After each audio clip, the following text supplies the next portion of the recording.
맑은 정신과 사모하는 심령을 주셔서 주의 말씀을 깨달으며 가슴에 품으며 또 삶 속에 이루어갈 수 있도록 은혜를 베풀어 주시옵소서. 성령으로 은혜 베풀어 주시며 지혜를 더해 주시기 바라옵고 예수님 이름으로 기도하옵나이다. 아멘.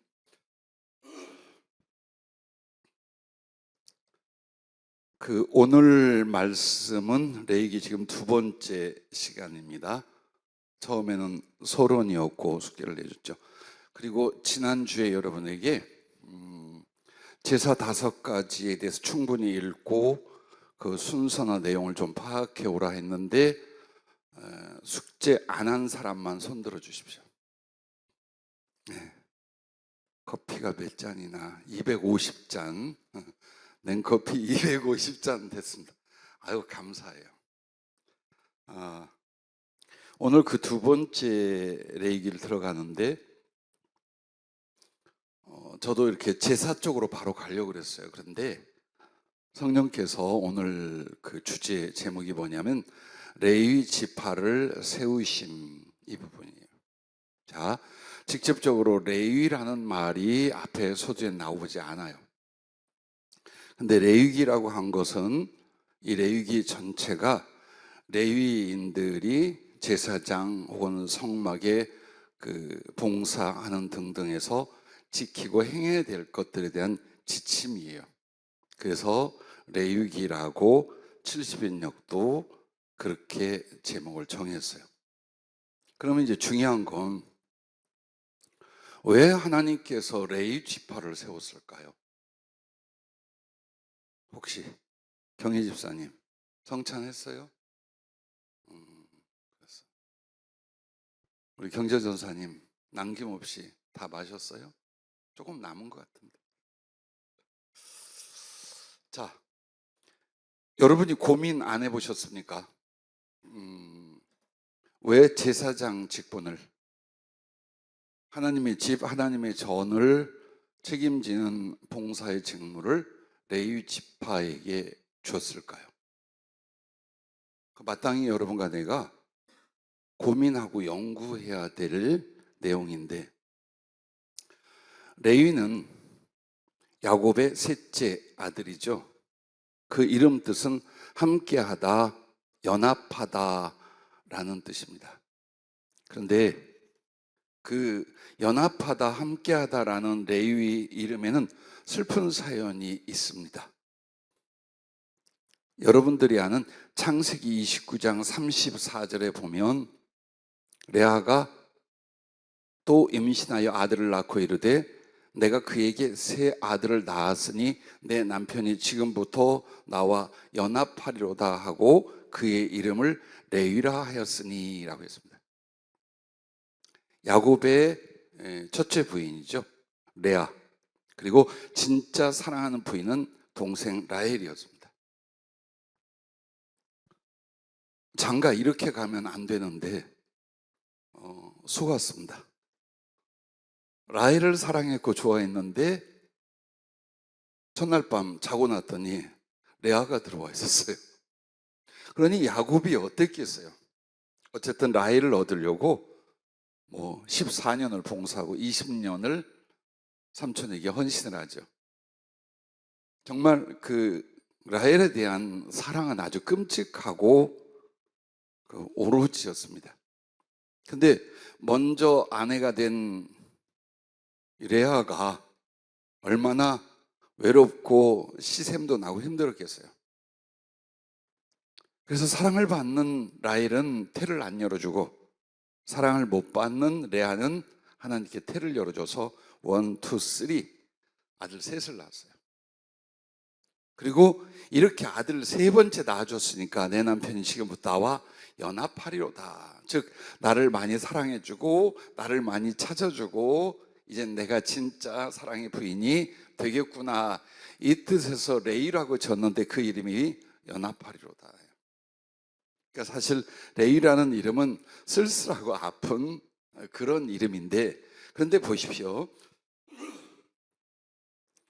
이 레위 연합하다라는 게 제사장의 사명과 역할이 하나님과 죄인을, 주님과 그 백성을 중재하고 연합하는 직분이라는 뜻을 가지고 있습니다. 즉 레위라는 그 이름의 단어가 어떤 사연으로 지어졌지만 그 레위의 지파가 제사장이 될 때 그 레위라는 이름 자체가 제사장으로서의 의미를 가지고 있는 것입니다. 그래서 한 번 더 말씀드리면 이는 제사장의 사명과 역할이 하나님과 죄인을, 주님과 그 백성을 중재하고 연합하는 직분이라는 뜻이 되었다는 겁니다. 신랑과 신부가 연합하듯 그래서 바울은 자기를 한 남편인 그리스도께 하나님의 사람들을 정결한 처녀로 드리려고 중매한다라고 고린도후서 11장 2절에 말씀을 합니다. 우연인 것 같지만 레위라는 이름은 제사장으로서의 역할을 상징하고 있었어요. 근데 이제 더 중요한 건 이름이나 단어 때문에 하나님이 세운 건 아니겠죠. 그래서 첫째는 우리가 이걸 살펴보려고 그래요. 레위 지파를 제사장의 지파로 삼으신 하나님의 뜻은 어디 있을까? 이게 이제 첫 번째 우리 공부의 주제입니다. 민수기 3장 5절부터 7절 그리고 12절 말씀 제가 읽어드리도록 하겠습니다. 찾을 땐 찾으라고 할게요. 여호와께서 또 모세에게 말씀하여 이르시되 레위 지파는 나아가 제사장 아론 앞에 서서 그에게 시종하게 하라. 그들이 회막 앞에서 아론의 직무와 온 회중의 직무를 위하여 회막에 심우하되 12절 보라 내가 이스라엘 자손 중에서 레위인을 택하여 이스라엘 자손 중에 태를 열어 태어난 모든 자를 대신하게 하였은즉 레위는 내 것이라. 이렇게 해서 민수기 3장에 보면 레위 지파를, 레위인들을 제사장으로 삼으신 게 나옵니다. 그러면 정말 주님이 이제 불러주고 가르쳐 주셔서 저도 아하 하고 이 주제를 잡고 여러분과 나누는 거예요. 이것 때문이랍니다. 오직 충성된 한 사람, 모세 때문이었다. 모세는 하나님의 지배에 충성되었고 하나님이 지극히 사랑하였다. 그러므로 그는 하나님의 얼굴을 대면하여 보며 친구같이 교제하고 섬기며 이스라엘의 중보자가 되었다라는 것입니다.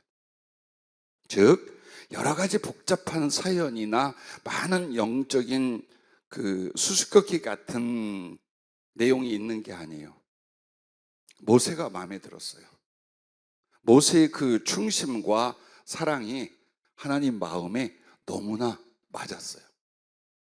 그래서 사실은 우리는 아론이 대제사장이고 그의 아들들이 제사장 첫 출발이라고 생각하잖아요. 그러나 진짜 대제사장은 모세예요. 우리는 모세를 선지자쯤으로 생각해요. 근데 모세는 세 가지를 다 했어요. 이스라엘 수백만 명을 영도하는 왕의 역할, 선지자 역할, 그리고 무엇보다도 그는 대제사장 역할을 직접 했던 사람입니다. 그래서 출애굽기 2장 1절 2절에 보면 레위 가족 중 한 사람이 가서 레위 여자에게 장가들어 그 여자가 임신하여 아들을 낳으니 그가 잘생긴 것을 보고, 성경에도 이런 말씀이 있어요. 그가 잘생긴 것을 보고 석 달 동안 그를 숨겼으니 누굽니까? 모세입니다. 그래서 모세가 레위 자손 레위 지파라는 걸 출애굽기 2장 1절에는 말씀을 하고 있습니다. 그리고 이제 그가 정말 대제사장이 맞다, 최초의 완전한 제사장이 맞다라고 할 수 있는 게 출애굽기 33장 7절부터 11절입니다. 한번 찾아보시겠습니까? 이거는 출애굽기 33장 7절부터 11절까지입니다.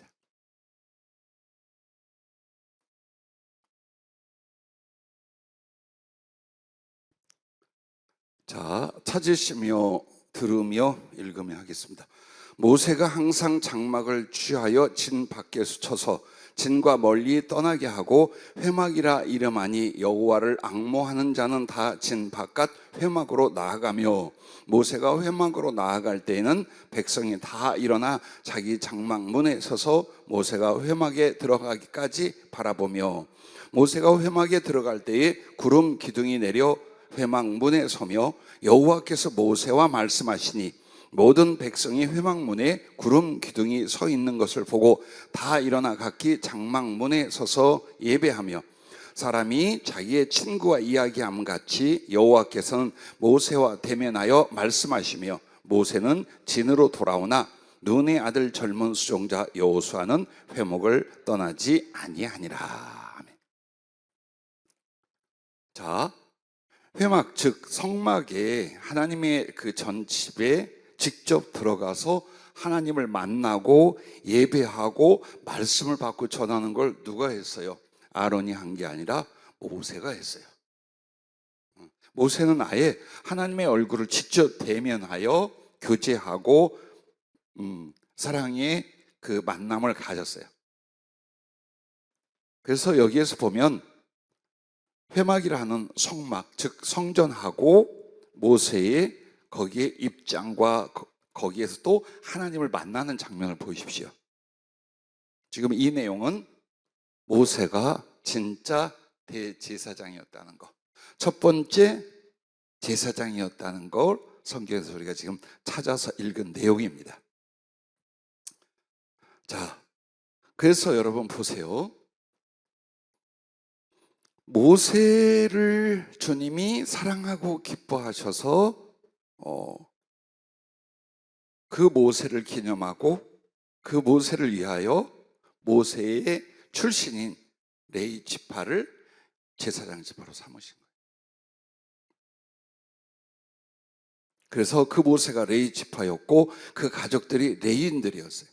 오직 모세를 사랑하고 자랑하고 쓰시고 기념하기 위하여 레위 지파를 선택하사 제사장 지파가 되게 하셨다라고 하셨어요. 내 딴에는 크게 감동과 은혜 받았어요. 엄청난 비밀과 절차가 있으리라 생각할 수 있잖아요. 아니야. 한 사람이 정말 주님을 사랑한다면 그를 위하여 주님은 그 아름답고 거룩한 직분을 그 집안 전체 혹은 그 혈통 전체에 주어버리는 거예요. 이게 하나님의 사랑에 대한 보상이에요. 자, 그렇다면 여러분에게 성령이 더 일러주신 것을 오늘 같이 부연 설명을 하려고 그래요. 그러면 이제 왕으로서 여러분이 왕의 지파하면 어디가 생각나십니까? 유다 지파예요. 그죠? 이와 같이 왜 유다 지파를 왕의 지파로 세우시고 그 왕의 지파에서 만왕의 왕 대신 그리스도가 출생하여 오셨을까? 그것은 하나님께 사랑과 충성을 다하여 하나님 마음에 합한 자로 살았던 다윗 한 사람 때문이었다라고 하셨어요. 모세 한 사람을 보아 레위 지파를 영원한 제사장 지파로 삼으신 것처럼 다윗 하나님 마음에 그렇게 합한 자, 사랑과 충성된 자 다윗을 보아서 다윗의 주상부터 뭡니까? 유다 지파예요. 그래서 그 유다 지파를 우리가 뭘로 성경에서 묘사합니까? 왕의 지파예요. 솔직히 유다라는 사람은 그렇게 썩 훌륭하고 하나님이 쓸만한 그런 위대한 인물이 아니에요.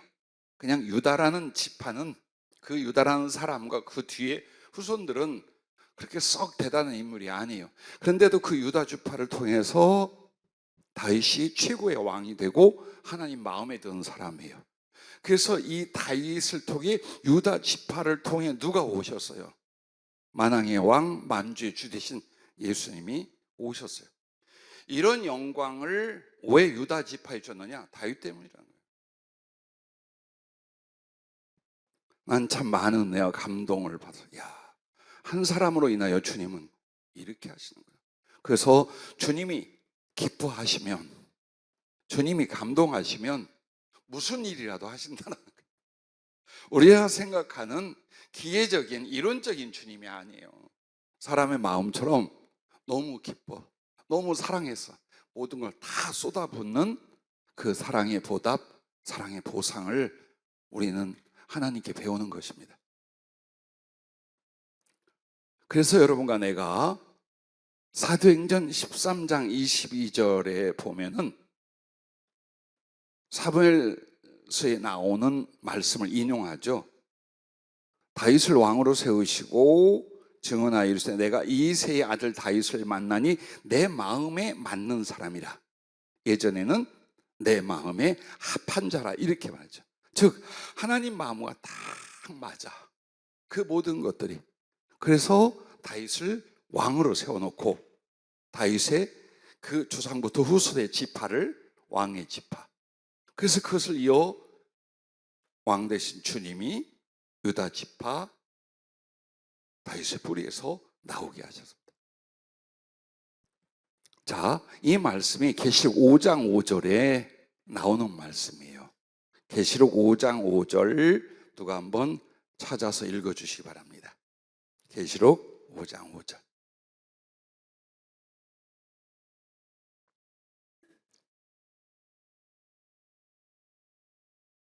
자, 큰 소리 읽어주십시오.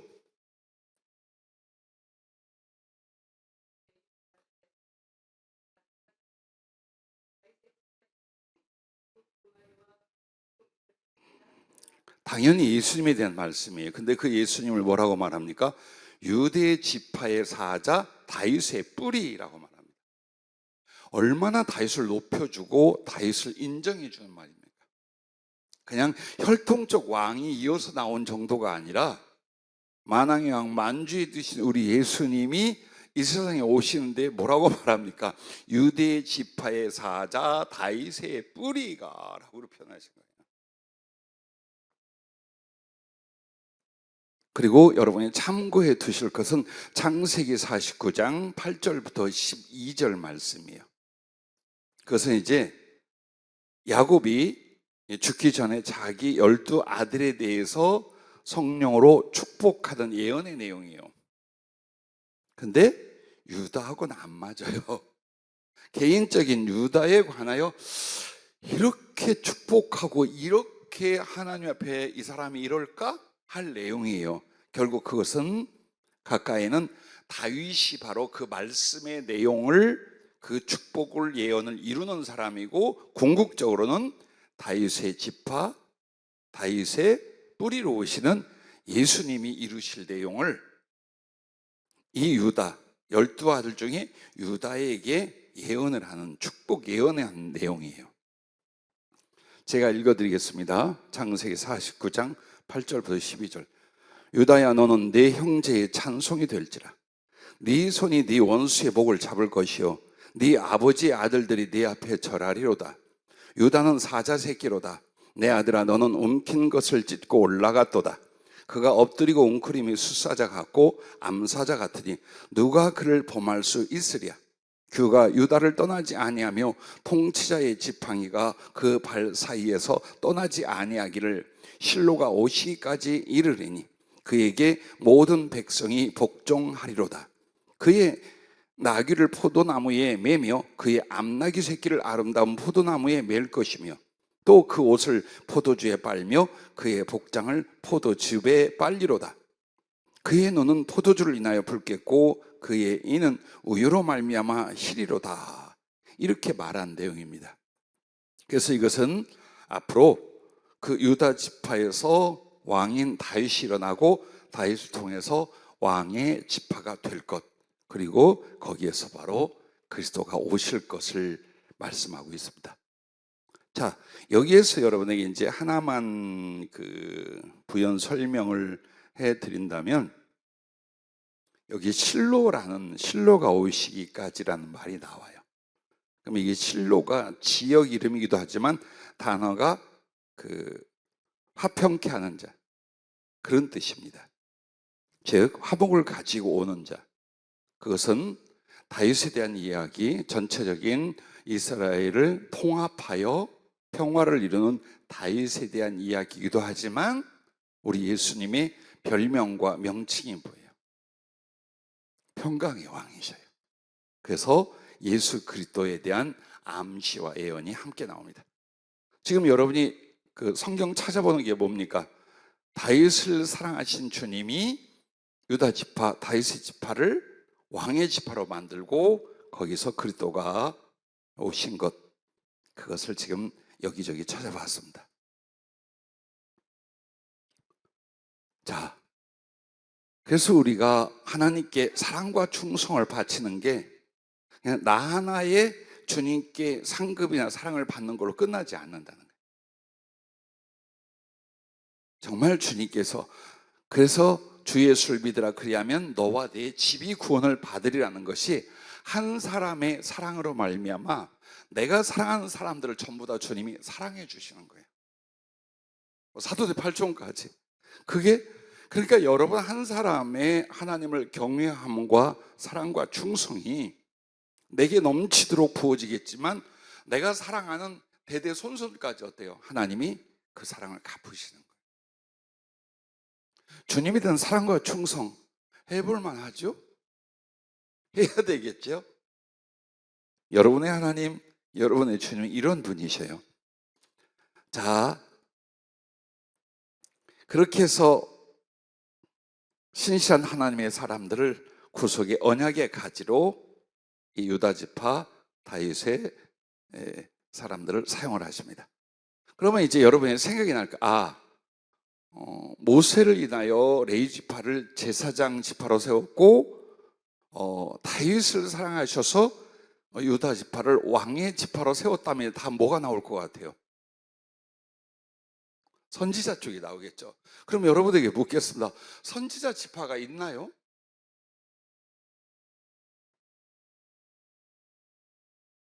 대답 잘못해도 괜찮아요. 선지자 지파, 자, 충분히 우리가 유다가 왕의 지파 그리고 레위가 모세를 통하여 제사장 지파로서 연결되는 건 알아요. 그러면 이제 자, 들어보십시오. 성령이 일러주신 것에 대하여 또한 다시 올 엘리야를 예언하사 엘리야 선지자 지파를 세우신 것은 오직 한 사람 엘리야의 충성과 하나님을 향한 사랑 때문이었다.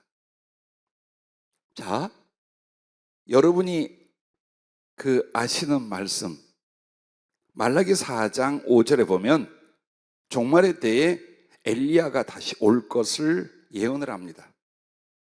그럼 그 말은 뭘까요? 엘리야 한 사람으로 선지자가 끝나는 게 아니라 영적 지파가 연결이 되고 있다는 거예요. 그걸 암시하고 상징하는 내용이에요. 그 엘리야가 아니거든요. 그런데 엘리야의 심령과 엘리야의 능력과 사역을 가진 또 다른 엘리야가 온다, 이 말이 뭡니까? 엘리야가, 즉 선지자가 계속 영적으로 이어지는 영적 지파가 성경에 세워져 있다는 거예요. 그러면 수많은 선지자 중에 왜 엘리야냐? 엘리야처럼 목숨을 다하여 하나님을 사랑한 사람이 그렇게 많지 않답니다. 즉 엘리야가 크고 위대한 일을 이뤘다는 게 아니라, 물론 했어요. 근데 더 중요한 건 누구보다 충성되고 목숨을 바친 하나님의 사랑의 심령과 삶이었어요. 그래서 주님이 그렇대요. 죽음을 보지 않게 하고 성령의 회리바람으로 하늘로 데려갔어요. 즉 휴거를 시켰어요. 그만큼 하나님이 사랑했고 자랑하고 싶었고 세워주고 싶었어요. 그래서 그 엘리야를 인하여 영적 엘리야 지파가 성경에 형성이 되어 있다라는 것을 일러주셨습니다. 자, 그러면 이 영적 계보를 따라서 선지자 지파를 세워주셨는데 어떻게 되는가 보십시오. 엘리야에게 바로 엘리사가 그 선지자 사역을 이어받게 하십니다. 그리고 엘리사는 또 수많은 선지자 제자들을 양육하고 파송합니다. 그러므로 열왕기상 19장 16절 하반절에 보면 엘리야에게 하나님께서 이렇게 말씀하십니다. 또 아벨 무올라 사밧의 아들 엘리사에게 기름을 부어 너를 대신하여 선지자가 되게 하라 라고 말합니다.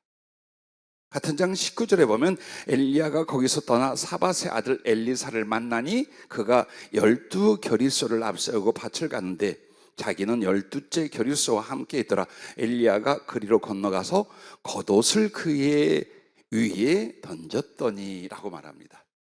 그 겉옷은 뭡니까? 신분이에요. 즉 하나님 앞에 충성해야 될 선지자로서의 신분과 사명을 넘겨주는 걸 가르쳐 말하는 거예요. 그래서 이어지고 있죠. 혈통은 아니더라도 영적 계보로서 선지자 지파가 이어지고 있다는 걸 성경은 이렇게 우리들에게 보여주고 계십니다. 자, 그리고 나서 이제 우리가 찾아볼 게 뭐냐면 열왕기하 2장 3절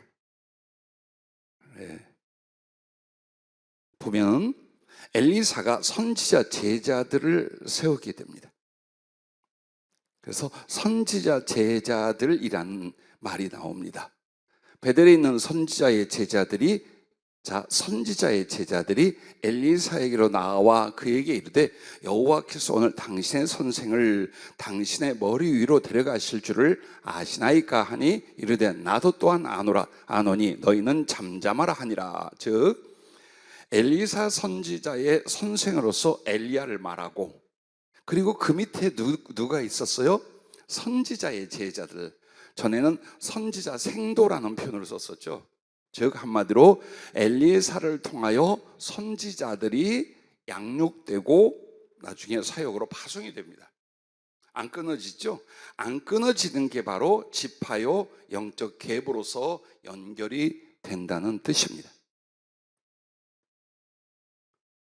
그래서 열왕기하 2장 13절 14절에 보면 엘리야가 승천을 해요. 그리고 그 엘리야가 약속을 하죠. 자기 옷, 그 몸에서 떨어진 겉옷을 엘리사가 주워 가지고 돌아옵니다.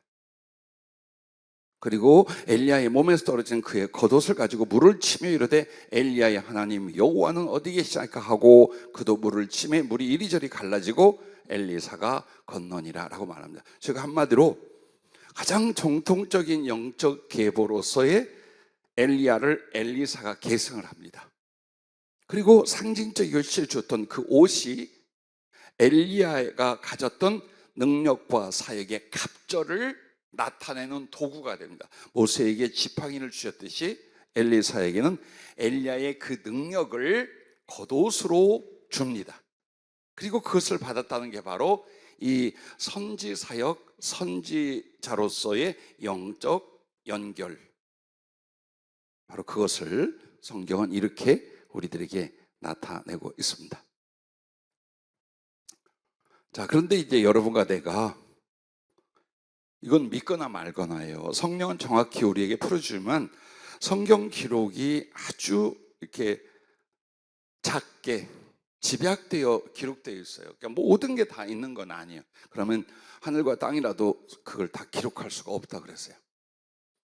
그러면 이제 성령님이 그 성경의 내용이나 사건의 인물의 비하인드 스토리를 가끔 말해 주셔요. 그걸 우리가 뭐 봤냐 안 봤냐라고 하면 생각할 필요 없어요. 그러나 충분히 그랬겠다라고 하는 성령의 지시나 정황이나 말씀들이 있어요.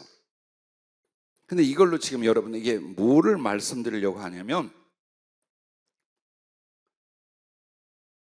엘리야에게 사환이 있죠. 그런데 그 엘리야에게 있는 사환이 누굴까요?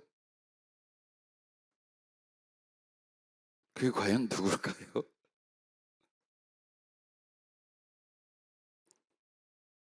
열왕기상 17장 21절부터 24절에 보면 사르밧 과부의 아들이 죽습니다.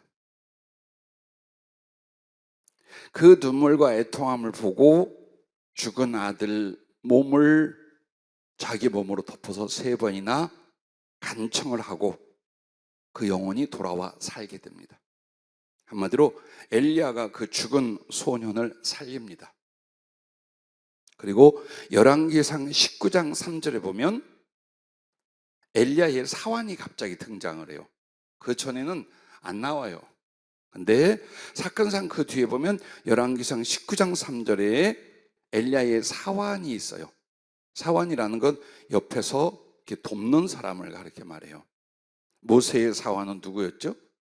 여호수아였던 것처럼 그냥 이 사환이라는 게 종을 말하거나 심부름꾼을 말하는 게 아니에요.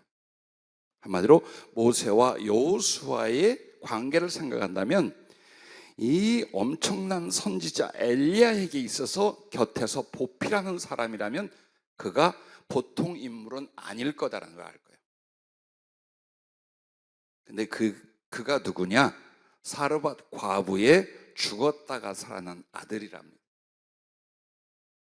그래서 하나님을 만났고 은혜를 입었어요. 죽었다가 다시 살았어요. 그래서 자기를 드리고자 했던 게 뭐냐? 자기 생명의 은인이요 외롭고 고독한 사역을 하고 있는 엘리야 선지자를 위한 헌신으로 따라가게 됩니다.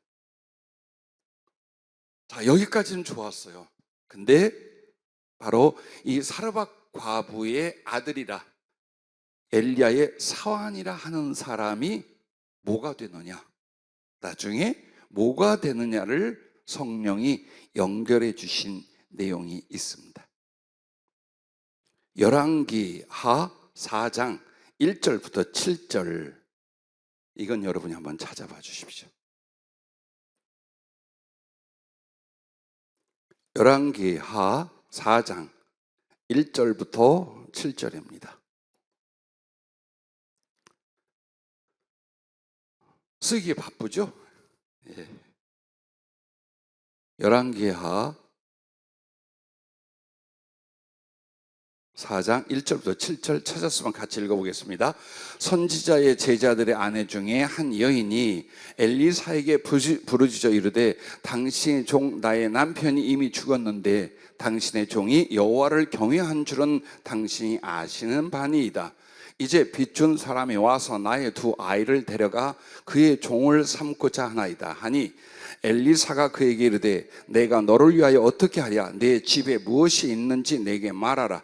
그가 이르되 계집종의 집에 기름 1 그릇 외에는 아무것도 없나이다 하니 이르되 너는 밖에 나가서 모든 이웃에게 그릇을 빌리라. 빈 그릇을 빌리되 조금 빌리지 말라. 너는 네 2 아들과 함께 들어가서 문을 닫고 그 모든 그릇에 기름을 부어서 차는 대로 옮겨 놓으라 하니라. 여인이 물러가서 그의 2 아들과 함께 문을 닫은 후에 그들은 그릇을 그에게로 가져오고 그는 부었더니 그릇에 다 찬지라. 여인이 아들에게 이르되 또 그릇을 내게로 가져오라 하니 아들이 이르되 다른 그릇이 없나이다 하니 기름이 곧 그쳤더라. 그 여인이 하나님의 사람에게 나아가서 말하니 그가 이르되 너는 가서 기름을 팔아 빚을 갚고 남은 것으로 너와 네 2 아들이 생활하라 하였더라. 자, 이것은 엘리사 선지자 시대에 그가 엄청난 기적과 능력으로 사역하는 실예에 대한 하나의 간증이에요. 그런데 여기에서 여러분이 이렇게 영적 촉 센스가 탁 튈 만한 단어나 표현들이 있어요. 자, 먼저는 한 여인이 엘리사에게 와서 부르짖고 간청을 합니다. 그게 뭐냐? 선지자 제자들의 아내. 한마디로 엘리사 그 문화에 있던 선지자로 양육되던 제자 중에 누군가가 죽었어요. 자, 선지자로서 준비하고 있었다면 돈이 있었겠어요? 재산이 있었겠어요? 아무것도 없단 말이에요. 그런데 아이들 낳아놓고 남편이 갑자기 나이가 많지는 않아 보이죠? 죽었어요. 먹고 살 길이 없으니까 그 사모님이, 그 부인이, 과부가 와서 엘리사에게 그 처지를 아뢰며 도움을 간청하는 그 내용이에요. 근데 엘리사에게 뭐라고 하냐 이렇게 말합니다. 나의 남편이, 당신의 종 나의 남편이 이미 죽었는데 당신의 종이, 즉 남편을 말하죠, 여호와를 경외한 줄을 당신이 아시는 바니이다. 즉 이 말은 엘리사가 충분히 그 죽은 선지자 제자에 대하여 알고 있고 그의 하나님을 경외하는 신앙과 중심을 보고 경험했다는 뜻이에요. 당신 알지 않습니까? 그 말이에요. 즉 엘리사 선지자가 유독 신경 쓰고 마음을 쏟고 영적 교류와 그의 신실한 하나님을 경외함에 대하여 알고 있는 터였다. 그리고 그 여인을 돕기 위해서 엘리사가 뭘 말합니까? 너희 집에 뭐가 있느냐? 그릇이 얼마나 되느냐? 그래서 그 그릇을 가져다 놓고 계속해서 기름을 부어서, 이거 어디서 본 장면 아니에요? 앞에 열왕기상 쪽에서 나왔던 비슷한 게 있는데 크게, 어차피 점수 안 나오니까 크게 말해도 돼. 거시기? 그 대답을 거시기 하면 나도 거기에 대한 이제 설명을 이렇게 말한다. 무시기. 자, 사르밧 과부가 엘리야 선지자를 영접하여 마지막 한 끼를 대접하고 하나님께서 그에게 엘리야를 통하여 무엇을 주십니까? 기름병에 기름이 계속 차게 하고 가루통에 가루가 끊어지지 않게 한 거예요. 그러면 이것이 지금 분명히 이 여인이나 그 자식들은 누군가에게 상당히 들었을 내용이에요. 바로 그 남편 선지자 제자, 이 친구가 엘리야의 사환이었고 사르밧 과부의 아들이었어요. 그리고 그 뒤에 본격적인 선지자로서 영성 훈련을 받고 자기를 드리려다가 죽었다가 살아났지만 병약한 그 몸이 완전치 않았던 것 같아요. 그래서 어린 자녀 둘을 낳은, 어떻게 보면 젊은 나이에 다시 하나님의 부름을 받은 거예요. 이렇게 연결이 된 거랍니다. 그래서 엘리야를 통하여 엘리사가, 엘리사를 통하여 선지자 제자들이, 근데 그 중에 껴있는 게 또 누구였습니까? 바로 엘리야 선지자를 위하여 사환을 자청한 사르밧 과부의 아들. 그리고 그는 결국 엘리사 쪽으로 들어가 정식 선지자로서 영성 훈련을 받고 하나님께 잡혀가고 있던 터에 예전에 죽을 만큼 약했던 몸의 어느 약점이 다시 지병이 되어서 죽었어요. 그래서 엘리사도 그걸 알아. 그렇기 때문에 하나님은 엘리사를 통하여 어떻게 한 거예요? 바로 그 엘리야의 사환이요 사르밧 과부의 아들은 충분히 알고 자기 아내와 자식들에게도 할머니와 아빠에게 일어났던 엘리야 선지자 때의 그 이야기를 해줬을 거예요. 그래서 이 가족들도 알고 엘리사 선지자도 알아. 그래서 그 아는 내용을 유사하게 연결하여 사르밧 과부에게 일어났던 그 기름병의 기름이 끊어지지 않는 요 하나의 사건을 역시 연결해 준 거예요. 그리고 이제 본격적으로 이 엘리야로서 영적 계보, 영적 선지자의 지파가 어떻게 예언되느냐, 말라기 4장 5절 말씀을 한번 보십시다.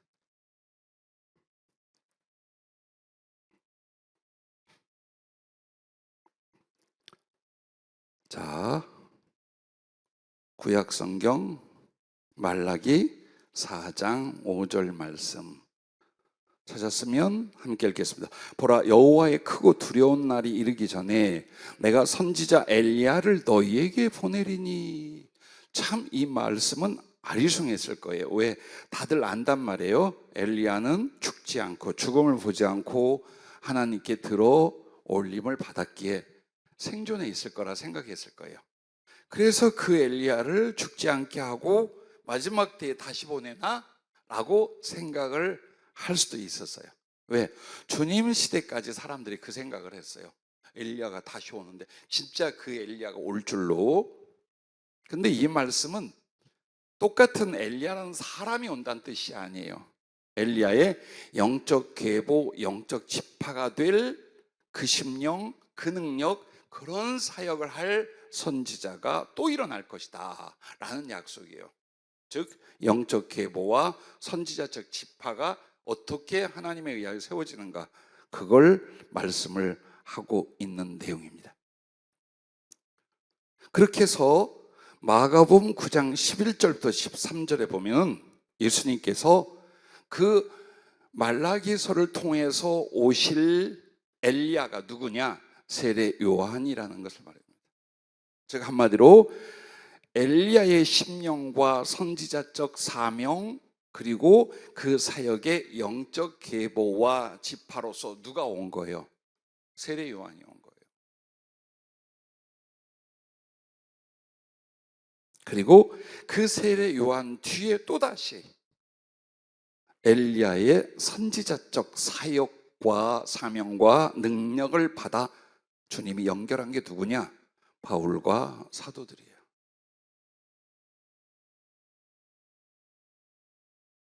그리고 요한계시록 3장 11절부터 13절까지 보면 대환란이 일어나고 적그리스도가 세워지기 전 누가 오느냐? 두 증인이라는 하나님의 아주 권능을 가진 복음 전도자요, 사도와 같고 선지자 같은 사람들이 세워집니다. 성경은 거기까지 엘리야의 다시 옴 혹은 엘리야의 영적 계보와 지파적 연결이 두 증인에게까지 연결되는 거예요.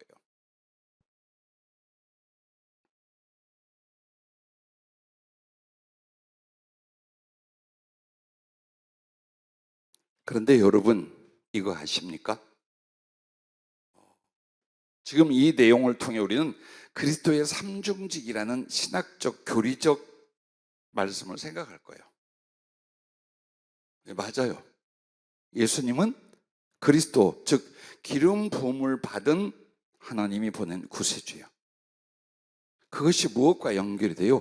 구약 성경에 기름을 부어 유임을 하는 세 직분이 바로 왕, 선지자, 제사장이에요. 그러므로 깨달은 게 뭡니까? 예수님이 오셔서 하신 사역이 바로 이 세 가지 직분을 하나님께 받아 우리를 상대로 이루셨다라는 것. 그래서 그것을 교리적으로 신학적으로 그리스도의 삼중직이라고 표현을 합니다. 근데 여러분에게 미리 말씀을 드리는 게 뭐냐면 바로 이 부분입니다.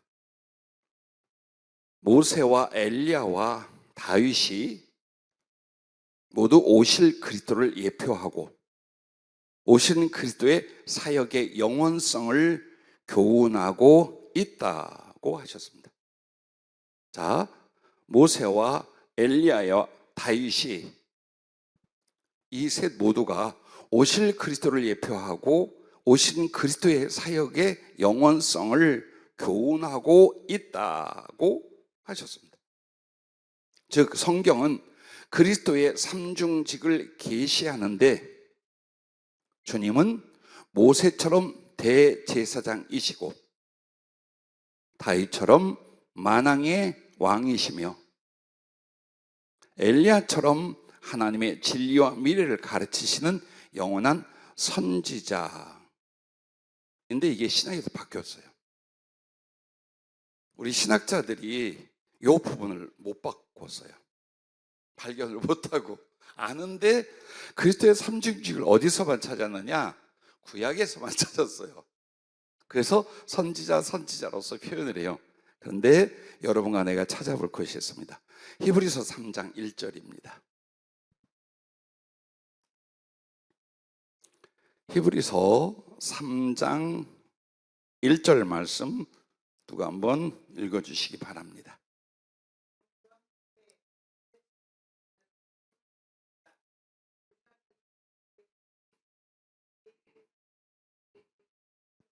예, 예수님이 누구라고요? 우리가 믿는 도리의 사도이시며 대제사장이신 예수를 기표해, 즉 대제사장의 직분으로서 표현은 맞아요. 근데 히브리서에는 선지자 직분으로 말하지 않고 주님을 뭘로 말해요? 우리의 믿는 도리의 사도이심이라고. 그게 뭘 말합니까? 선지자가 영적 계보 지파로서 어디로 넘어온 거예요? 사도로 넘어온 거예요. 그래서 소위 선지자 다르고 사도 다르다는 건 그 시대에 은사적으로 구별이 되나, 그 영적 계보와 뿌리는 뭡니까? 바로 선지자들이 신약의 사도들이 되는데, 그러므로 주님을 향하여 뭐라고 했는가? 선지자와 대제사장이라고 안 하고 우리의 믿는 도리의 사도이심이라고 바꾼 거예요. 이걸 우리는 왜 지금까지 깨닫거나 적용을 안 했는지 몰라요. 그래서 무조건 그리스도의 삼중직은 왕, 제사장, 선지자라고 한 거예요. 근데 히브리서에는 딱 바꿨어. 더 이상 선지자라 주님을 말하지 않고 사도이신 대제사장이신 그리스도라고. 그래서 우리가 점점 성경은 더 깊게 공부해야 하고 또 깨달아 더 많은 지식과 논리들을 세워나가야 하는 직분도 우리가 있다, 그 생각이 들어요. 자, 여기에 들어가는 이제 성경 구절들은 나중에 여러분에게 따로 일러드리겠습니다. 오늘 지금 시간이 많이 지나가고 있기 때문에 여러분에게 그렇게 하겠습니다. 자, 그러면 이제 이거 하나만 여러분이 궁금하니까, 그 예수 그리스도를 선지자 혹은 사도로서 그리스도의 삼중직에서 말을 합니다.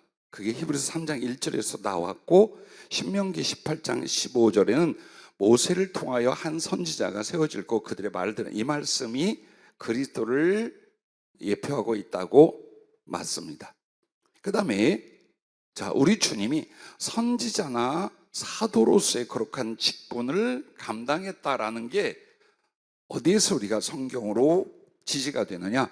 요한복음 1장 1절 그리고 14절에 이겁니다. 태초에 말씀이 계시니라. 이 말씀이 하나님과 함께 계셨으니 이 말씀은 곧 하나님이시니라. 그리고 말씀이 육신이 되어 우리 가운데 거하심에 우리가 그의 영광을 보니 아버지의 독생자의 영광이요 은혜와 진리가 충만하더라. 이 말이 뭐예요? 그리스도는 하나님의 말씀이래 라고만 끝날 일이 아니라 그리스도의 삼중직 중에 선지자나 사도로서 우리가 연결할 때 이게 뭘 말하는 겁니까? 그리스도 당신 자체가 말씀이셔요. 그리고 하나님의 계시예요. 그러므로 당신 자신이 곧 하나님의 직접적인 선지자와 사도로서 그 진리를 증거하고 가르치고 나타내신 분이란 걸 우리가 연결할 수 있습니다. 그리고 계시록 5장 1절부터 5절 말씀을 여러분 조금 힘들어도 찾아봐 주세요.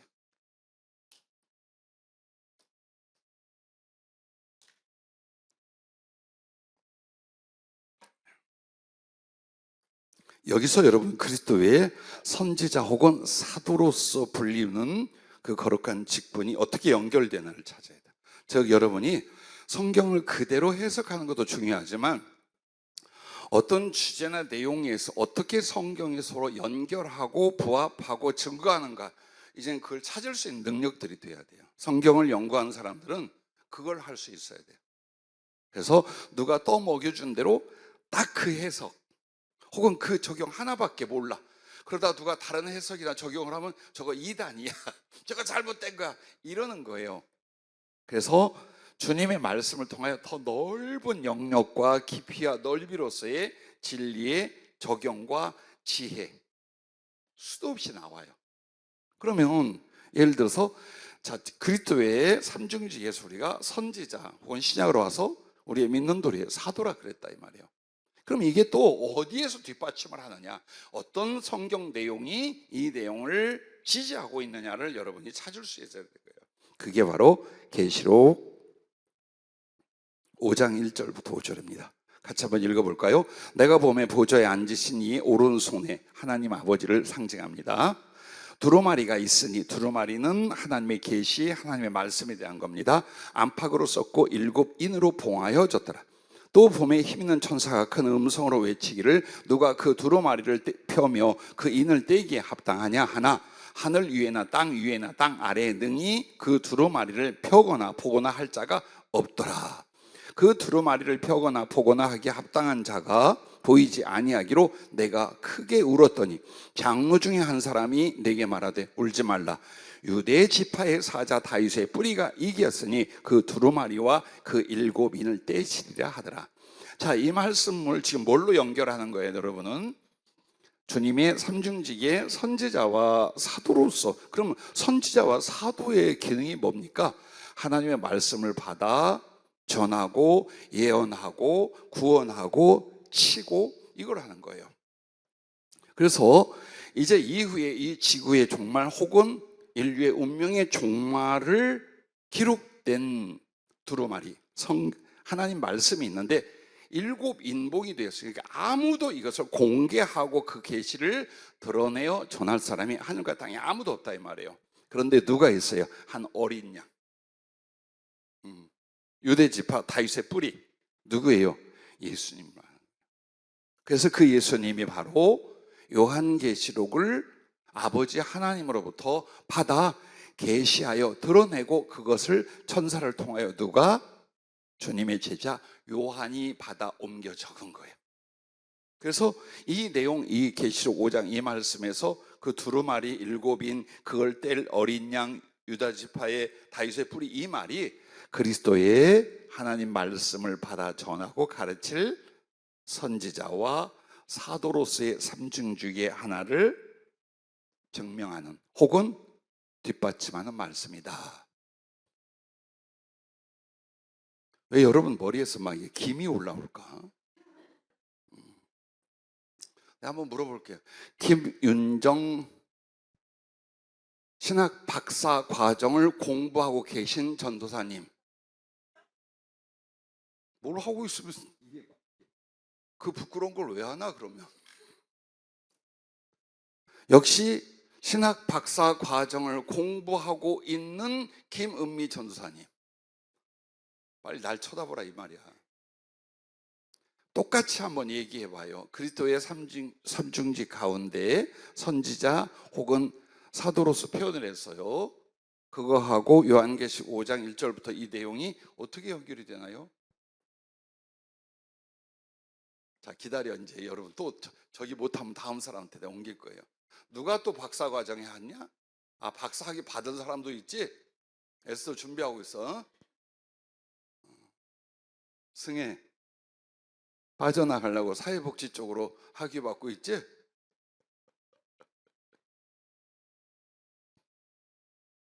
왜 이렇게 갑자기 피곤해지냐? 참나.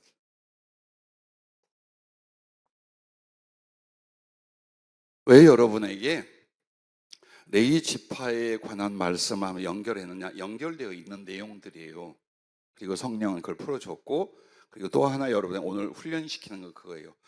하나님 말씀을 여러분이 깊고 다양하게 알고 있어야 이 말씀의 지혜와 적용, 연결성을 찾아요. 그러면 우리가 깨닫고 실천할 그리고 증거할 말씀이 어마어마하게 풍성해져요. 그만큼 그 지식은 여러분의 믿음이 되고 지혜가 되고 삶의 능력이 되며 복음 전파, 가르치는 자료들이 되는 거예요. 그걸 이제 복음을 전할 사람 혹은 신학을 공부하고 주의적으로 갈 사람, 좀 더 성경을 깨닫고자 하는 사람들에게는 굉장히 중요한 능력이며 훈련의 과정이에요, 이것이. 그 성경 전체를 보면서 좌우로 앞뒤로 연결할 수 있어야 돼요. 그것도 정확하게. 그냥 대충 두들겨 맞추거나 짐작컨대가 아니라 정확한 성경은 성경이 근거를 해주게 돼 있어요. 성경은 성경이 풀어주고 성경이 뒷받침을 해주게 돼 있어요. 이걸 여러분이 찾아내야 돼요.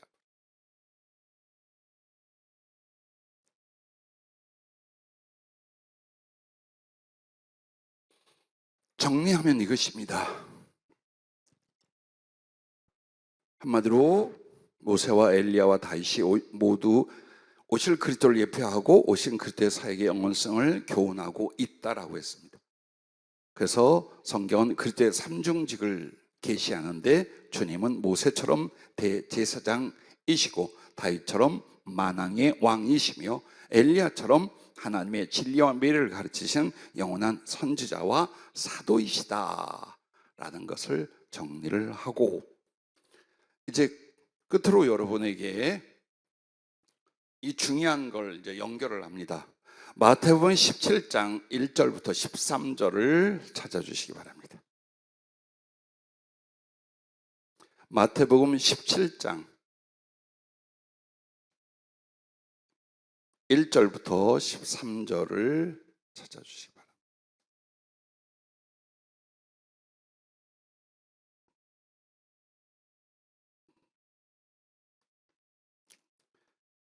자, 같이 한번 읽어볼까요?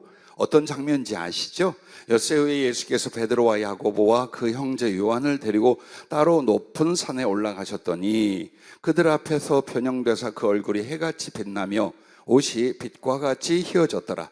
그때에 모세와 엘리야가 예수와 더불어 말하는 것이 그들에게 보이거늘 베드로가 예수께 여쭈어 이르되 주여 우리가 여기 있는 것이 좋사오니 만일 주께서 원하시면 내가 여기서 초막 셋을 짓되 하나는 주님을 위하여 하나는 모세를 위하여 하나는 엘리야를 위하여 하리이다. 말할 때에 호련히 빛난 구름이 그들을 덮으며 구름 속에서 소리가 나서 이르되 이는 내 사랑하는 아들이요 내 기뻐하는 자니 너희는 그의 말을 들으라 하시는지라.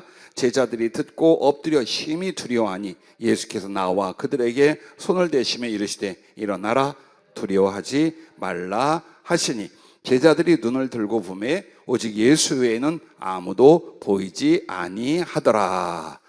자, 네, 여기까지만 읽읍시다. 지금 이것은 우리가 소위 말하는 변화산, 이름 모를 산이라 그저 높은 산 변화산 이렇게 말해요. 근데 거기에서 우리 주님이 제자들 이렇게 기도하고 있는데 갑자기 희고 빛난 모습이 보여요. 부활의 모습이에요.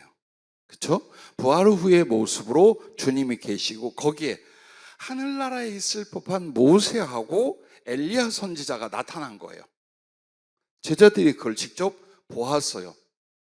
졸다 깨다 정신없이 집을 짓겠다, 여기 머물게 하겠다 이런 난리라는데 저가 정신이 없어 그런 말을 한다고 다른 보고서 나와요. 자, 그렇게 하고 그리고 나서 왜 이걸 성경이 기록했고 왜 이 사건은 제자들에게 혹은 그 뒤 이스라엘 백성들에게 알려줄 수 있도록 이 내용이 일어났을까? 이게 이제 우리한테 중요한 겁니다.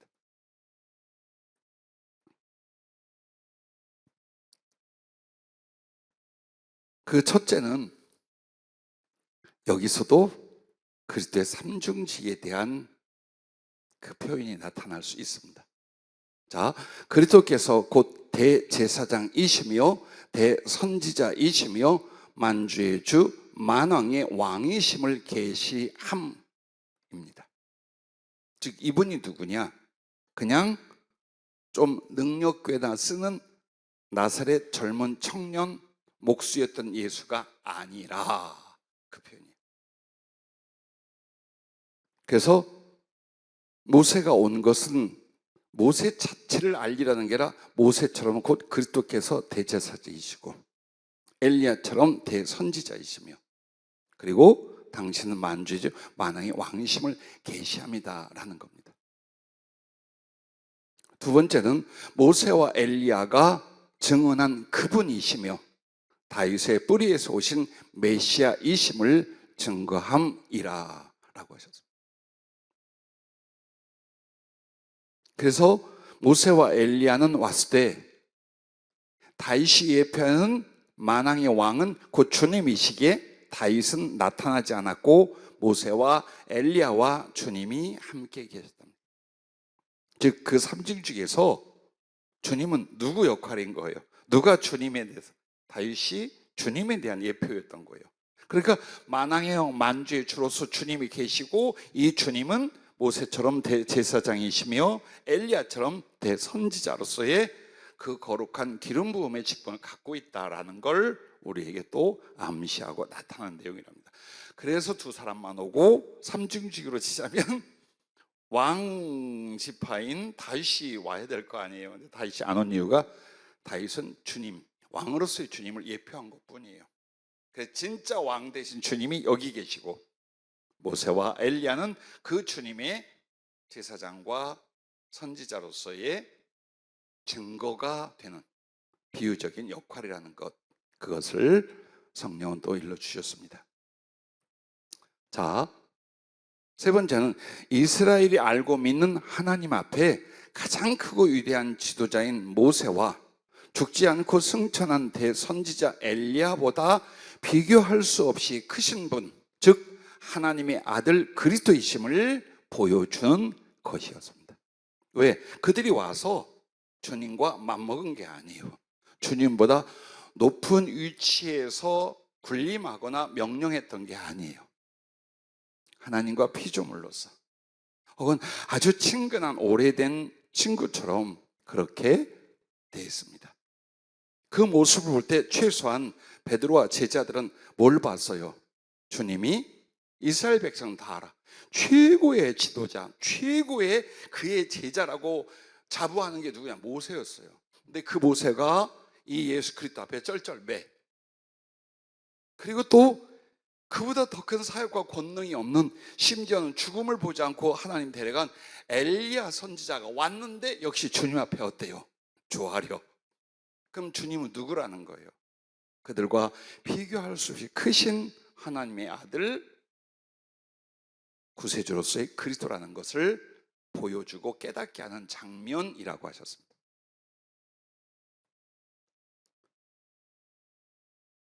그래서 마태복음 17장 5절에 이렇게 말씀하죠.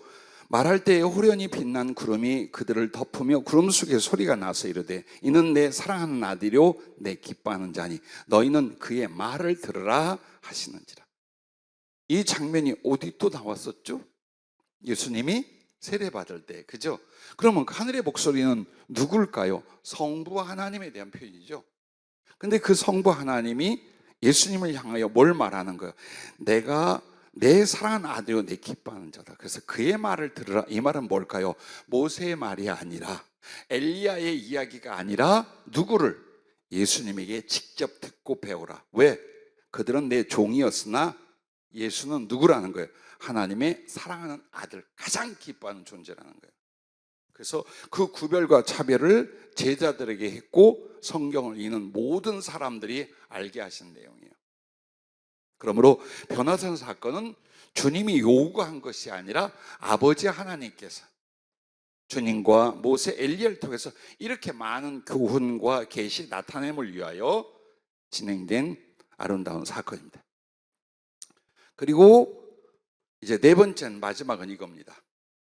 또한 그 일, 즉 한마디로 그 일이라고 하는 것은 이제 우리 주님이 부활할 것에 대한 증거였어요. 이거는 갑자기 그냥 부활하신 게 아니라 계속 말씀이 있었어요. 그리고 그 부활의 모습으로 증거한 게 언제입니까? 변화산에서 모세와 엘리야와 함께 나타났던 그 희고 빛나는 주님의 모습은 그냥 다른 모습이 아니에요. 부활했을 때의 모습이에요. 그래서 이게 어떻게 이제 설명이 되냐면, 그 일은 성경대로 그리스도께서 우리 죄를 위하여 죽으시고 장사 지낸 바 되었다가 성경대로 사흘 만에 다시 살아나실 부활의 주님을 증거하심이었다라는 겁니다. 어디에? 고린도전서 15장 3절 4절. 그러면 이 사건이 성경대로 이 말이 뭡니까? 성경대로, 즉 모세와 엘리야, 그것은 구약 성경 전체를 대표하는 거예요. 그 성경이라 말하면 지금 구약에 대한 표현이에요. 그 성경에서 그리스도께서 이 세상에 오시고 우리의 죄를 짊어지고 십자가를 죽으실 것을 말합니다. 그리고 그 엘리야와 모세의 글 혹은 그 선지자와 모든 모세 오경을 통한 구약의 하나님 말씀은 예수 그리스도가 다시 부활할 걸 말합니다. 그렇게 해서 모세와 엘리야는 뭘 말합니까? 부활의 주님이 성경대로 죽으시고 장사한 지 사흘 만에 성경대로 구약에 지지하는 모세와 모든 선지자의 글에 말하는 그 성경대로 죽으시고 성경대로 부활하신다라는 증거랍니다. 그래서 모세와 엘리야는 구약 성경에 대한 상징 혹은 그 내용들의 증거로서 이렇게 온 거라라고 성령이 일러주셨습니다. 자, 우리에게 가장 최적이요 가장 가까이에서 스승으로 계신 분이 성령이십니다. 나도 사실 40년 넘게 신학을 공부하고 성경을 공부하고 연구해 왔습니다만은 이런 내용들은 솔직히 성령이 풀어주고 연결 안 해주면 이 머리로는 안 나옵니다. 솔직히 안 나옵니다. 그래서 이런 내용들은 아직 주석이나 어떤 참고서에도 없어요. 솔직히 없어요. 그래서 소중히 여기는 게 우리끼리 이렇게 좀 어려운 걸 나누기도 하지만 반드시 글이 되고 책이 되어서 많은 하나님의 말씀을 깨닫기 원하고 전하기 원하는 사람들을 위하여 이제 출판이 돼야 될 내용들이에요. 사실은요. 좀 더 지금 여러분에게 소개하지 않은 왜 그런가에 대한 성경 구절들이 지금 여럿이 있어요. 그래서 그걸 풀어주고 일러주면 아마도 우리가 공부한 내용보다 더 논리적이고 이해가 잘 되며 성경 전체가 지지하고 연결하는 내용들을 아마 얼마 뒤에는 보게 될 줄로 믿습니다. 그러면 오늘 여기서 끝나느냐? 아니요. 제일 중요한 결론이 큰 두 번째예요. 첫 번째가 뭐였습니까? 레위 지파를 제사장이 삼으신 하나님의 뜻은 어디 있었을까를 하면서 우리가 지금 그 변화산의 주님과 엘리야 모세 이야기를 했고 그리스도의 삼중직을 연결해서 지금 우리가 본 거예요. 왜? 다 상관이 있기 때문에. 그러면 두 번째로 마지막은 이 부분만 좀 찾아보겠습니다. 지금은 누가 제사장이며 레위 지파인가? 이걸 성령께서 딱 말씀하는. 지금 누구냐? 구약에 있었어요. 레위인들, 레위 지파 제사장들이 있었어요. 또 그리스도께서 대제사장의 거룩한 은혜와 사역과 역할을 하셔요. 그러면 지금의 교회, 현대의 크리스찬들 이 중에 레위 지파 제사장 누구냐? 목사냐? 장로냐? 아니면 신학 박사들이냐? 누구냐 이 말이에요. 자, 미리 참고 성경을 구절을 한번 찾아보겠습니다. 베드로전서 2장 9절 말씀 한번 찾아보겠습니다. 베드로전서 2장 9절 말씀 기록해 두시고 제가 읽어드리겠습니다. 그러나 너희는 택하신 족속이요 왕 같은 제사장들이요 거룩한 나라요 그의 소유가 된 백성이니 이는 너희를 어두운 데서 불러내어 그의 기이한 빛에 들어가게 하신 이의 아름다운 덕을 선포하게 하려 하심이라. 여기에서 여러분 그리스도의 삼중직, 우리가 맡은 그리스도의 삼중직이 뭔가를 찾아내십시오. 이 구절에서. 자, 숙제입니다. 지금 당장 풀어야 되는 시험입니다. 베드로전서 2장 9절에 그리스도의 삼중직을 우리가 물려봤습니다. 근데 어떤 단어가 그 세 가지를 나타내는가입니다. 똑똑 떨어지면 여러분한테 숙제 시험으로 말 안 하겠죠? 김민경 집사님, 어떤 거예요? 뭐가 나왔어요? 단어적으로.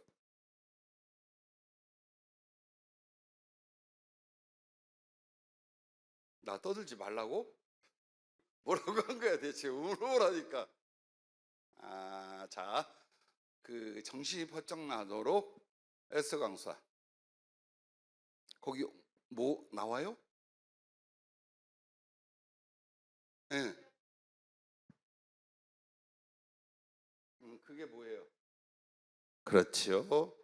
자, 선지자란 단어는 안 나오잖아요. 그런데 여기 왕 같은 제사장에서 그때 삼중직이 우리에게 와 있는 걸 왕 제사장으로 말했어요. 그리고 선지자나 사도나 이런 말은 없는데 이렇게 말합니다. 이는 너희를 어두운 데서 불러내어 그의 기이한 빛에 들어가게 하신 이의 아름다운 덕을 선포하게 하려 하십니다. 즉 하나님의 말씀을 증거하고 선포하게 하는 선지자 혹은 사도의 역할이 우리들에게 주어져 있다라는 걸 이미 말씀을 하고 있는 것입니다. 자, 그러면 이것입니다. 지금은 누가 제사장의 레위 지팡이? 첫째, 모든 교인이냐? 예, 그렇게 말하고 싶습니다만, 첫째, 하나님을 지극히 사랑하고 섬기는 예배자라고 표현하셨습니다. 하나님을 지극히 사랑하고 섬기는 예배자가 바로 제사장이며 레위 지파라는 거예요.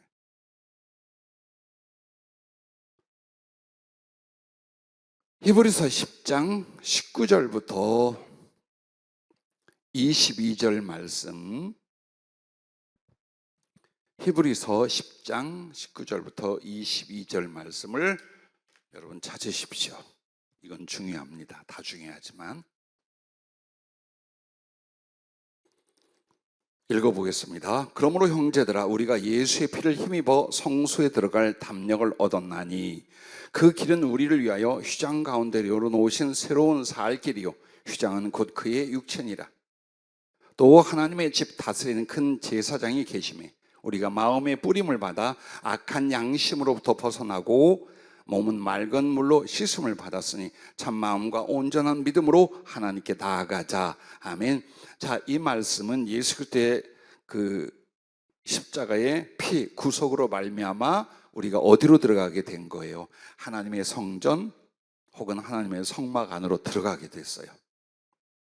그러면 여러분 들어가서 이제 하나님을 직접 배웁고 섬기게 됐다라는 거예요. 그럼 이게 뭐냐? 어느 지파, 어느 개인도 안 돼요. 심지어는 레위인 봉사자도 안 돼요. 그 성전 혹은 성막에 들어갈 사람은 전부 다 제사장들이에요.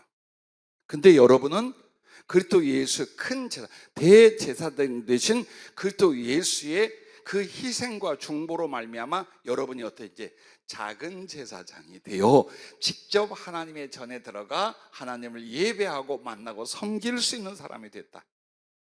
아울러 다른 영혼들을 중보할 수 있는 사람이 되었다. 이게 바로 제사장으로서의 우리 신앙인들에 대한 표현이에요. 그런데 이걸 성령은 어떻게 연결을 하시느냐? 정말 그리스도를 사랑하고 그 하나님과의 사랑의 교제와 섬김의 깊이로 들어간 걸 요한복음 15장 9절과 10절로 연결해 주셨습니다. 요한복음 15장 9절과 10절 제가 읽어드릴게요. 아버지께서 나를 사랑하신 것 같이 나도 너희를 사랑하였으니 나의 사랑 안에 거하라. 내가 아버지의 계명을 지켜 그의 사랑 안에 거하는 것 같이 너희도 내 계명을 지키면 내 사랑 안에 거하리라. 이 말씀은 주님이 아버지를 사랑하고 그 사랑으로 말미암아 아버지 안에 거하는 것처럼 우리도 그 주님의 사랑의 계명을 지키고 사랑을 실천함으로 그리스도의 사랑 안에 거하게 된다 이 말이에요. 즉 제사장이란 하나님을 직접 아련하고 예배할 수 있는 관계를 말하는 거예요. 근데 그게 뭘로 이루어지냐? 정말 영원 사랑, 주님 사랑으로 말미암아 주님 안에 거하고 주님과 사랑의 교통을 할 수 있는 바로 그 상태를 가르쳐 말씀하신 것입니다. 그러므로 여러분이 예배를 드릴 때에 제일 중요한 게 뭡니까? 주님에 대한 지극한 사랑, 그 사랑으로 말미암아 정말 마음과 삶을 다한 섬길 수 있는 그런 예배자들이에요. 그게 주님이 인정하는 제사장이고 레위지파라는 겁니다. 자, 두 번째는 성령으로 기도하는 자입니다. 요한복음 4장 22절부터 23절 여러분이 잘 아시죠? 너희는 알지 못하는 것을 예배하고 우리는 이것을 예배하노니 이는 구원이 유대인에게서 남이라. 아버지께 참되게 예배하는 자들은 영과 진리로 예배할 때가 오나니 곧 이때라. 아버지께서는 자기에게 이렇게 예배하는 자들을 찾으시느니라. 영과 진리로 예배하는 거예요. 즉 하나님 앞에 영과 진리로 예배하는 자가 아니면 무슨 제사장이 아니야. 레이지파 제사장 아니라는 거예요. 그거는. 그러면 영과 진리로 예배를 드린다는 것은 주님의 은혜 입장과 우리의 입장이 있어요. 즉 우리의 자세가 있는 거예요. 그러면 주님이 말하는 영과 진리를 제공하시는 은혜가 뭐냐? 성령과 하나님의 말씀이에요. 이게 성령과 하나님 말씀으로 말미암아 순종이라든지 사랑이라든지 이걸 통해 하나님을 예배하는 거라 이 말이에요. 다른 어떤 제도나 조건이나 물건을 가지고 예배하는 게 아니라. 그러면 이제 우리들의 자세는 뭐냐? 영과 진리가 뭐냐? 여러분의 영혼을 다하고 진실을 다하는 거예요. 그럼 영혼을 다한다는 건 뭘까요? 목숨을 다하는 거예요. 그게 영으로 예배드리는 거예요. 그리고 그 진리는 우리에게는 뭡니까? 참 진실함이라는 거예요. 즉 성령과 진리의 말씀 앞에 여러분 어때요? 목숨을 다하고 진실을 다하여 드려진 예배, 그게 바로 영과 진리로 예배드린다는 거예요. 굉장히 이게 중요한 문제입니다.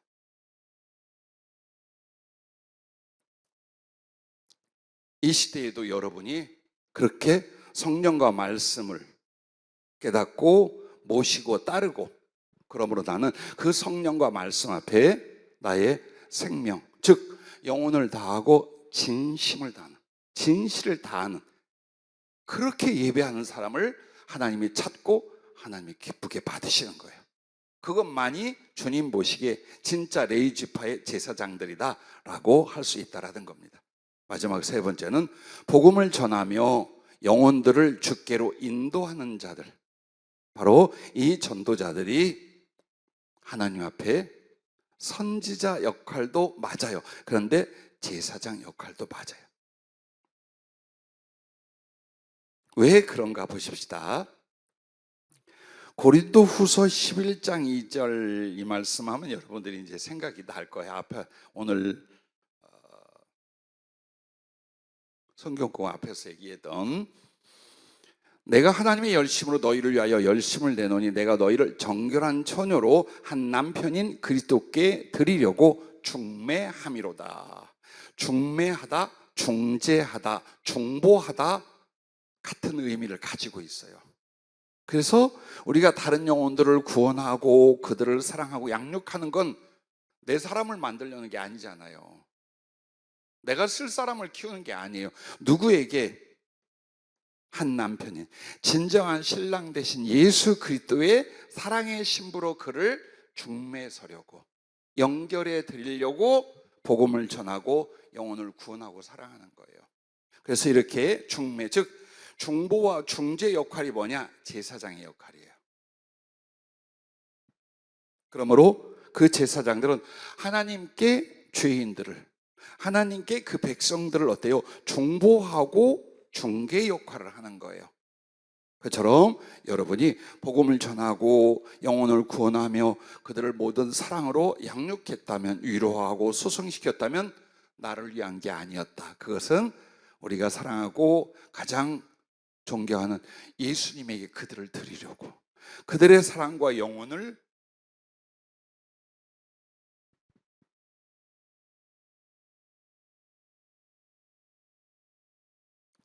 평생의 기도가 그겁니다. 어느 날 내가 목숨을 다하고 모든 걸 사랑하면 주님이 영광을 받으시고 기쁨이 되리라고 생각을 했습니다. 근데 점점 세월을 따라 깨닫는 게 이거였어요. 나 하나의 사랑이 뭐가 대단할까? 주님께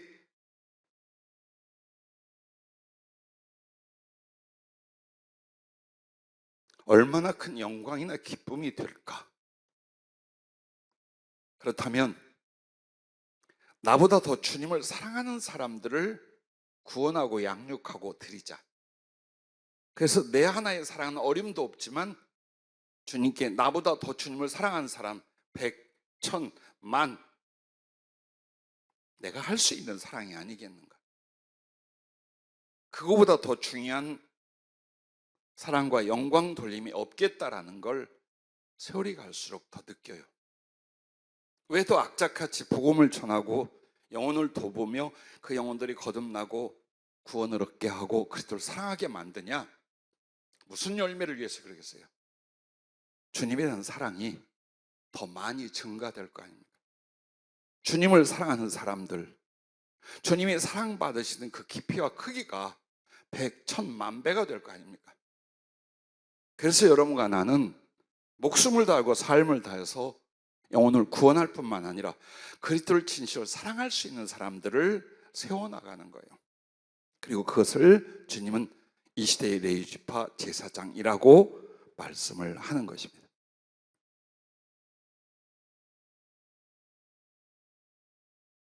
자, 고린도전서 9장 13절 14절은 아주 노골적으로 복음 전도자가 레위지파요 제사장이란 걸 암시해요. 참 이런 구절이 있구나 하는 게 있어요.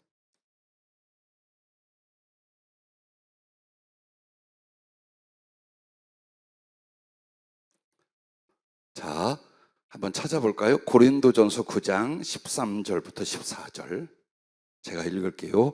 성전의 일을 하는 이들은 성전에서 나는 것을 먹으며 제단에서 섬기는 이들은 제단과 함께 나누는 것을 너희가 알지 못하느냐. 자, 누구예요 이 사람들이? 레위지파 제사장들이에요. 그들을 말하는 거예요. 하나의 비유겠지만 어떻게 성경이 연결되는가 보십시오. 이와 같이 주께서도 복음 전하는 자들이 복음으로 말미암아 살리라 명하셨느니라. 예, 복음 전하는 사람들이 그 복음으로 말미암아 산다라고 하는 것을 무엇과 연결한 거예요? 제사장들이 성전을 섬기면서 그 안에서 나는 걸 먹고 나누는 것처럼, 이라는 말은 복음을 전하는 자체가 누구냐? 제사장 역할이에요. 그리고 제사장의 복과 분깃을 주시겠다고 복음 전도자와 연결을 해둔 구절이에요. 그래서 여러분은 성령의 도우심과 여러분의 성경적 지식과 공부를 통해서 자꾸 이런 지혜의 넓힘, 연결과 해석과 적용의 넓힘을 자꾸 여러분은 만들어 가실 수 있기를 주의 이름으로 축복합니다. 자,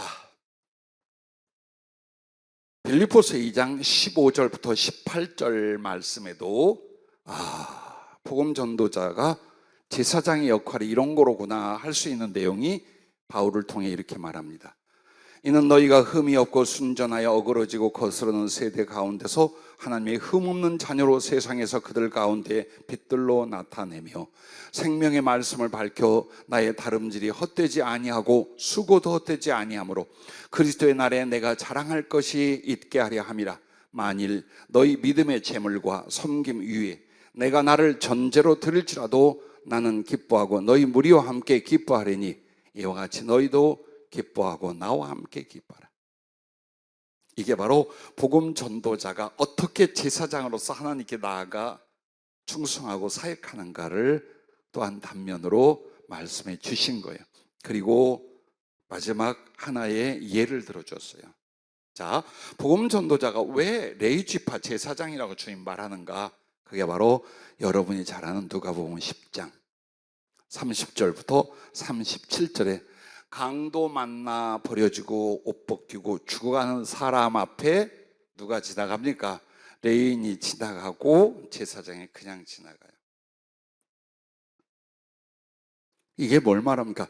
형식적이고 유선적인 제사장이나 레위인은 주님이 이미 지워버렸다는 뜻이에요. 오늘 우리들도 크리스찬이다, 하나님의 자녀다라고 말하지만 우리가 만약 영혼을 구원할 의지도 없고 그들에게 긍휼과 사랑으로 살릴 마음도 없다면 우리도 주님이 지워버린 거예요. 우리가 그야말로 형식적이고 유선적인 레위지파 제사장인 척하는 거예요. 그러면 이 선한 사마리아 사람은 어떻게 합니까? 불쌍히 여겨 가서 그를 치료하고 자기의 짐승에 태워 주막에 데려갑니다. 돌보고 책임을 지게 합니다. 그러면 여기서 레위인이요, 레위지파의 제사장은 누굽니까? 유대인들이 들었다면 펄펄 뛸 말이죠. 사마리아 사람이에요. 그렇다면 지금도 레위지파 제사장은 영적으로 어때요? 존재하는 거예요. 주님이 맡기고 주님이 쓰시고 주님이 책임을 물어요.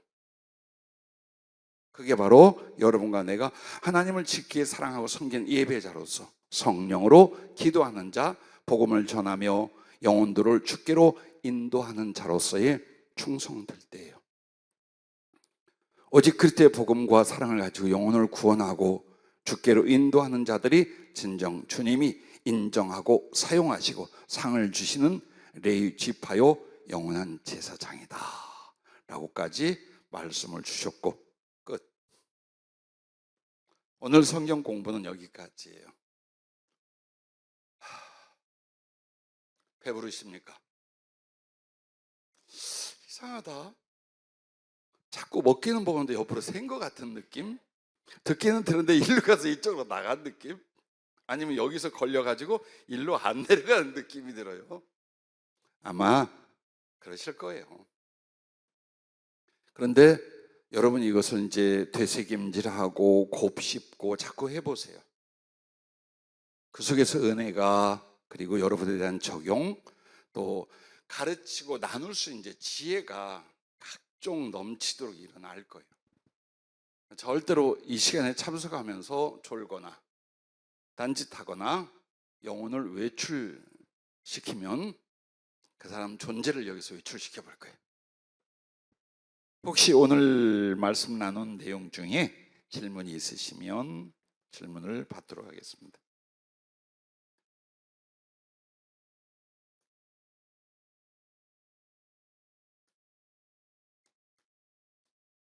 제가 언제나 무서워하는 게 그거라고 그랬죠. 질문이 없으면 완전히 이해하셨다. 아니면 아무것도 몰라 질문할 내용이 없다.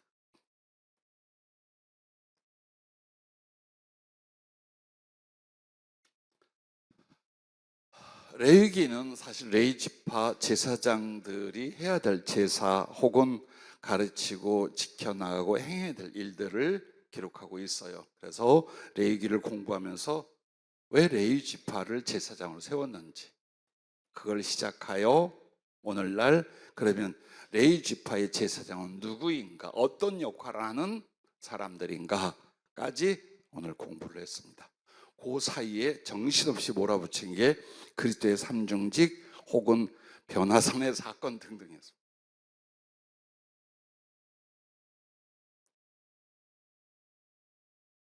오늘 오전 설교에 대해서 혹시 궁금하거나 조금 더 깨닫고자 하는 거 하고 또 성경 공부하신 내용 중에 이해가 필요하다 혹은 나는 이렇게 깨달았다 하는 내용도 괜찮습니다. 한두 분만 질문 받고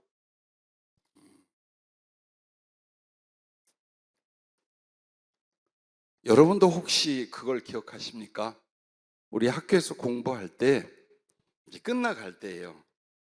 근데 느닷없이 선생님 저요 질문이 있습니다 할 때 얼마나 눈치를 주며 지우개를 던지며 책상을 발로 참 시끄럽다고. 지금 여러분이 꼭 그 분위기예요. 응? 내가 40년을 눈치로 살았어. 교인들 눈치만 보고 살았어. 그래서 이제 알겠어. 질문을 못하는 게 아니라 질문을 하는데 눈치를 보는 것 같습니다. 자, 이명성 강사님, 그리스도의 삼중직이 신약에서는 단어적으로 어떻게 바뀌었습니까?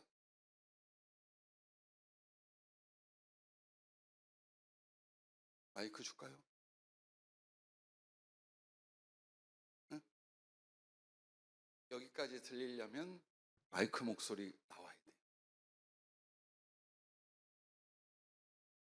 자, 그 대답이 느리면 이제 흑기사 부를 겁니다.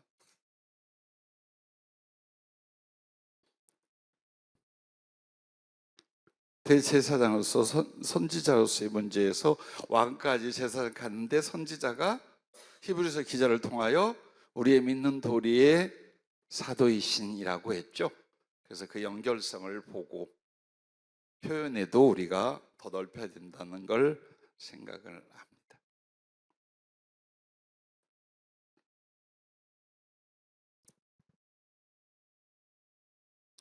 누구에게 질문을 해야 간식이 나올까? 다윗 엄마 고생 많이 했어요. 끝. 우리 경자 전사님 부르면 막 심장이 벌렁벌렁 한다니까 경혜 집사님 할만해요? 왜 대답은 구울상이야. 예.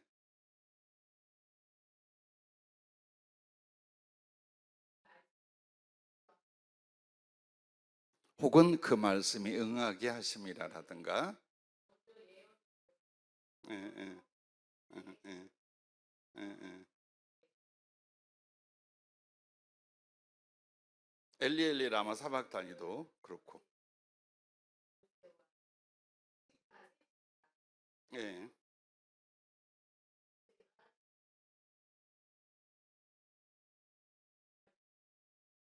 제사장 제파. 예, 예, 예. 다윗 때문에.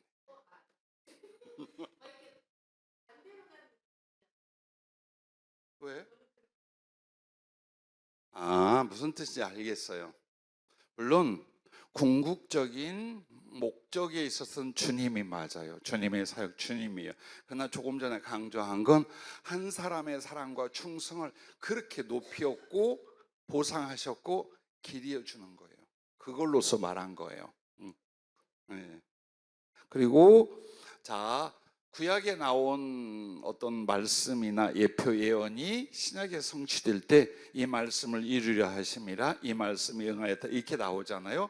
그럼 여러분이 이런 오해를 할 수 있어요. 그러면 그런 예언이 있기 때문에 주님이 거기에 맞춘 대사를 읊조린 건가? 엘리 엘리 라마 사박다니. 아, 시편에 나오는 그 말씀을 응하려고 지금 그렇게 절망적이고 고통스럽지 않은데 배우처럼 대사를 외움으로 그 구약의 예언을 지금 이루신 거가 그 뜻이 아니에요. 즉 하나님의 세계에는 시공간이 없어요. 즉 미리 나온 예언에 맞추어서 하는 게 아니라 이 예언은 장차 있을 것을 말씀하신 거예요. 즉 실제는 지금 하는 거예요. 다만 이것을 미리 알고 말씀한 거예요. 그러니까 이 미리 안 것을 맞추어서 한 게 아니라 이 실천되고 실제의 것을 미리 안 것이 나와 있을 뿐이에요. 즉 이 말은 주님에게 이 말씀이 있어 시킨 게 아니라 주님이 이렇게 할 걸 미리 안 것뿐이에요. 그것을 언어적이고 문학적인 수사 기법으로 그 말씀이 응하게 하렸더라, 뭐 이걸 말하는 거예요. 자, 엘리 엘리 라마 사박다 하면서 주님이 정말 처절한 절망과 고통, 절규를 합니다. 그리고 그때 하나님의 본격적인 지옥의 형벌과 진노가 시작이 됩니다. 그래서 성부 하나님과 성자 예수님이 완전히 떨어져 버림받은 그 느낌과 상황을 주님은 고통과 절망 속에 울부짖고 있는 거예요. 그 성경을 기억하고 내가 이걸 이뤄야 돼 하는 대사가 아니라 실제로 이렇게 하는데 다만 하나님은 미리 그것을 말씀해 주신 것 뿐이에요. 그래서 예언이나 예표가 있다고 해서 요게 진짜 요게 목적이 아니라 지금 이루어진 이게 목적이고, 그럼 왜 미리 예표나 예언이 있느냐? 하나님은 언제나 당신이 시공간을 초월하여 알고 이루신다는 게 살아계신 하나님의 증거예요. 그래서 성경이 하나님의 말씀이라는 가장 중요한 증거가 뭐냐? 사람은 절대로 알 수 없는 미래의 것을 미리 말했고 그것이 이루어지는 걸 통해 이것은 하나님의 신성, 능력, 영역이다, 그걸 성경을 통해 보여주는 거예요. 그래서 미리 잔뜩 말해 놓았지만 이쪽이 열매가 아니라 이루어지는 이쪽이 열매야. 그리고 이 열매의 사건 우연이 아니라 하나님의 계획, 하나님의 아심, 하나님의 능력적 존재성 등등을 우리에게 오늘날 깨닫게 하고 믿게 하기 위하여 예표나 예언은 몇천 년 전, 몇백 년 전 미리 있는 거예요. 이해가 됩니까?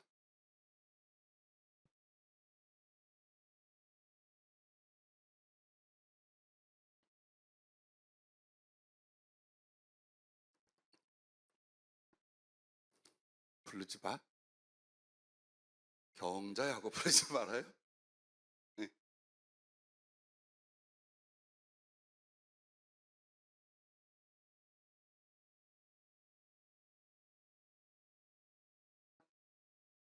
그렇죠.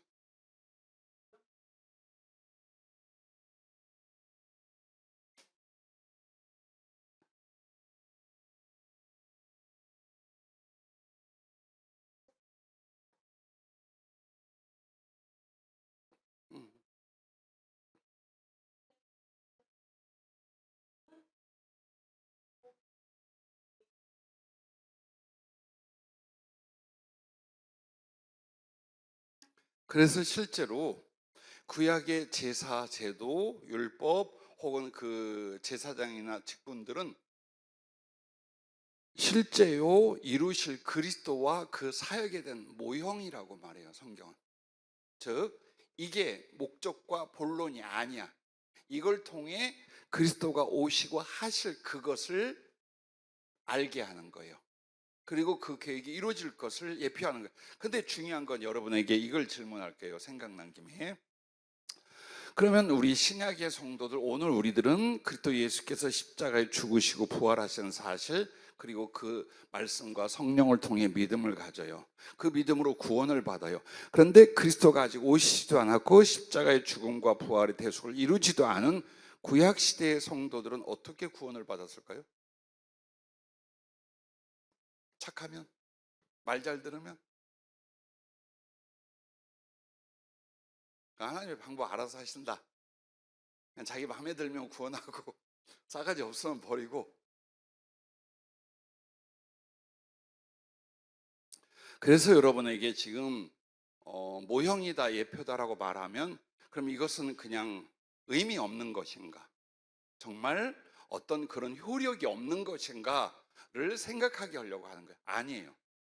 즉, 주 예수께서 오실 것과 그 구속의 역사와 은혜의 효과에 대한 예표, 예언, 모형이란 말이에요. 근데 이 모형과 예표를 가지고도 믿는 믿음은 오실 그리스도와 그의 구속을 이루실 하나님에 대한 믿음이에요. 즉 예수님에 대해서 적나라하게 전해 듣고 믿는 믿음이 오늘 우리의 믿음이라면 그들은 그 예표와 모형을 통해서 주 예수께서 이루실 일들과 하나님의 구원에 대해서 어때요? 짐작컨대 믿은 믿음이에요. 그래서 이렇게 표현하면 돼요. 우리는 뒤돌아보며 그리스도가 오셔서 이루시니 그 구속을 알고 믿는 사람이고, 그들은 오실 그리스도에 대한 믿음으로 믿어 구원받았던 사람들. 이 부분이, 즉 믿음은 똑같이 효력이 발생되는 거예요. 그 전에 있던 사람들은 다만 실제적인 사람 되신 예수, 그의 피 흘리심과 부활을 목도는 안 했으나 이미 그 모형과 예표 모든 걸 가지고 예수께서 하실 일, 하나님이 주실 은혜와 구원에 대하여 같은 믿음을 가진 거예요. 그리고 우리는 이루어진 것을 돌아보면서 믿음을 가진 거고, 그래서 어떻게 보면 구약시대의 믿음이 더 크다고 말할 수도 있는 거예요. 그들은 히브리서 기자가 말하잖아요. 보고 싶어도 보지 못하고 듣고 싶어도 듣지 못해서 그때 오심과 그의 말씀과 목소리를.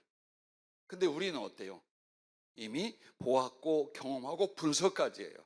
그러니까 오늘 우리들의 믿음이 큰 게 아니라 어쩌면 보지 못하고 믿는다는 그 말씀처럼 그 시대의 그 믿음이 더 아름답거나 깊었을 수 있다라고 말해요.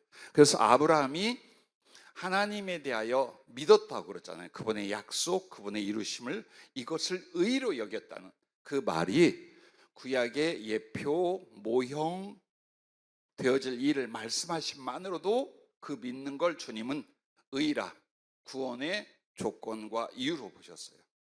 그래서 이 부분을 여러분이 그럼 모형이고 예표면 별 의미 없는 거 아닌가? 아니요. 믿음은 같다. 구원도 믿음으로 받게끔 하신 게 맞다. 그 말이에요. 자, 혹시 있습니까?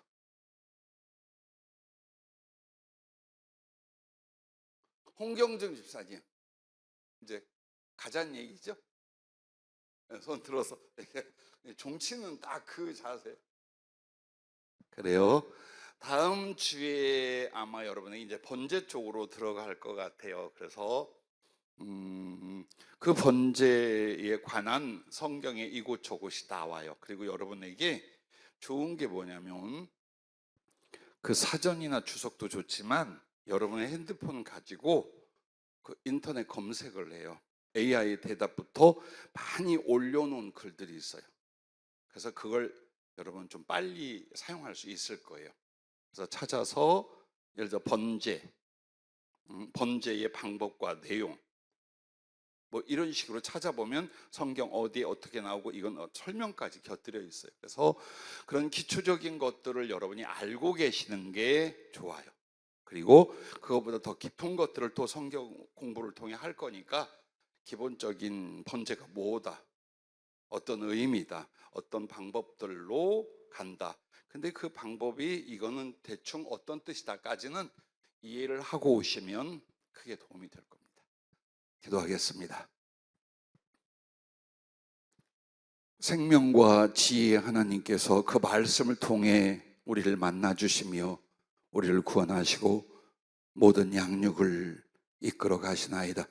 그러므로 우리가 말씀을 공부한다 할 때 우리의 지혜로는 불가능하고 성령의 지혜와 또 그것을 우리 가슴속에 믿음과 순종과 적용이 될수록 은혜와 역사를 허락하여 주시옵소서.